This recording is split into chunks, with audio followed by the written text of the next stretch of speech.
എത്ര ഫ്ലേവർ ഉണ്ട് അതിന്റെ അടുത്ത്? എടാ ഇന്നലെ കാലിക്കറ്റ് ബീച്ചിൽ ഒരു 10 വയസ്സുള്ള ചെറിയൊരു പയ്യന് പെർഫ്യൂം ഇങ്ങനെ വെക്കുന്നുണ്ടോ. സംഭവം ആൾക്കാരുള്ള സൈക്കിളിന്റെ നടത്തുന്നുണ്ടോ ഫാമിലിയുടെ ഒപ്പം. അപ്പൊ അതിന്റെ എക്സ്പെൻസ് കണ്ടെത്തിന് വേണ്ടിയിട്ട് അപ്പൊ ഞാൻ കണ്ടപ്പോൾ ഒരു ക്യൂരിയോസിറ്റി. അപ്പൊ ജസ്റ്റ് ഓനെടുത്ത് ഏതൊക്കെ ഫ്ലേവേഴ്സിലുള്ള കാര്യങ്ങളൊക്കെ അന്വേഷിച്ചിട്ടോ. പയ്യൻ ഏതെങ്കിലും അടിപൊളിയാണ് കേട്ടോ. കൂടുതൽ വിശേഷങ്ങൾ നമുക്ക് ഓനോട് തന്നെ ചോദിച്ചറിയാട്ടോ. അങ്ങനെ പലരും പെർഫ്യൂം ഇങ്ങനെ വെക്കലുണ്ട്. അപ്പൊ ഒരു ചെറിയൊരു പയ്യന് അപ്പൊ ഈ നേരത്തെ എന്താ നിങ്ങൾ ചോദിച്ചപ്പോ ആൾക്കാരുള്ള സൈക്കിളിന്റെ ആയിട്ട് പോവാട്ടോ. പക്ഷേ എന്റെ പേരെന്താ? എന്റെ പേര് കാഹിൽ അർഷ്. കാഹിൽ അർഷി. വീട് എവിടെ വരുന്നേ? വീട് മലപ്പുറം. മലപ്പുറം. ഓക്കെ. ആള് ഒറ്റയ്ക്കല്ല, അവന്റെ ഫാമിലി അടക്കം ആൾക്കേള. എന്താ അതിന്റെ പിന്നിൽ ഒരു ലക്ഷ്യം എന്തെങ്കിലും ഉണ്ടോ? ഞങ്ങളെ ഡ്രീമാണത്. ട്രാവൽ ചെയ്യാന്നുള്ളത്. ഓക്കെ, അടിപൊളി. ഞങ്ങള് ട്രാവൽ ചെയ്യണ ഞങ്ങൾക്ക് നല്ല ഇഷ്ടമാണ്. അപ്പം പെരിന്തൽമണ്ണയാണ് വീട്. ഇങ്ങനത്തെ പഠിക്കുന്നേ? ഞാൻ നാലില്. അല്ല പഠിക്കുന്നേ. അടിപൊളി. അപ്പം പയ്യന്റെ കയ്യില് സ്പ്രേ ഉണ്ട് കേട്ടോ. സ്പ്രേ ഉണ്ട്, ത്രിപ്പിൾ എച്ച് കാര്യങ്ങളൊക്കെ ഉണ്ട്. എത്ര ഫ്ലേവർ ഉണ്ട് അതിന്റെ അടുത്ത്?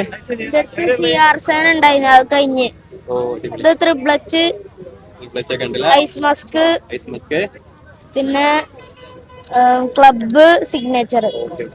ഫ്രണ്ട്സിന് വേണ്ടിട്ട് ആ സാധനം പറയാൻ വിട്ടുപോയി. ഓലെ ട്രാവൽ എക്സ്പെൻസ് കണ്ടെത്തുന്നതിന് വേണ്ടി സെയിൽ ചെയ്യുന്ന കേട്ടോ പെർഫ്യൂം. എത്ര ഏജിൽ പോയി ബ്രോ? കണ്ണൂര് മൊത്തം കവർ ചെയ്ത്, കോഴിക്കോട് മൊത്തം കവർ ചെയ്ത്, കാസർഗോഡ് മൊത്തം കവർ ചെയ്ത്. അടിപൊളി. All the best. Thank you.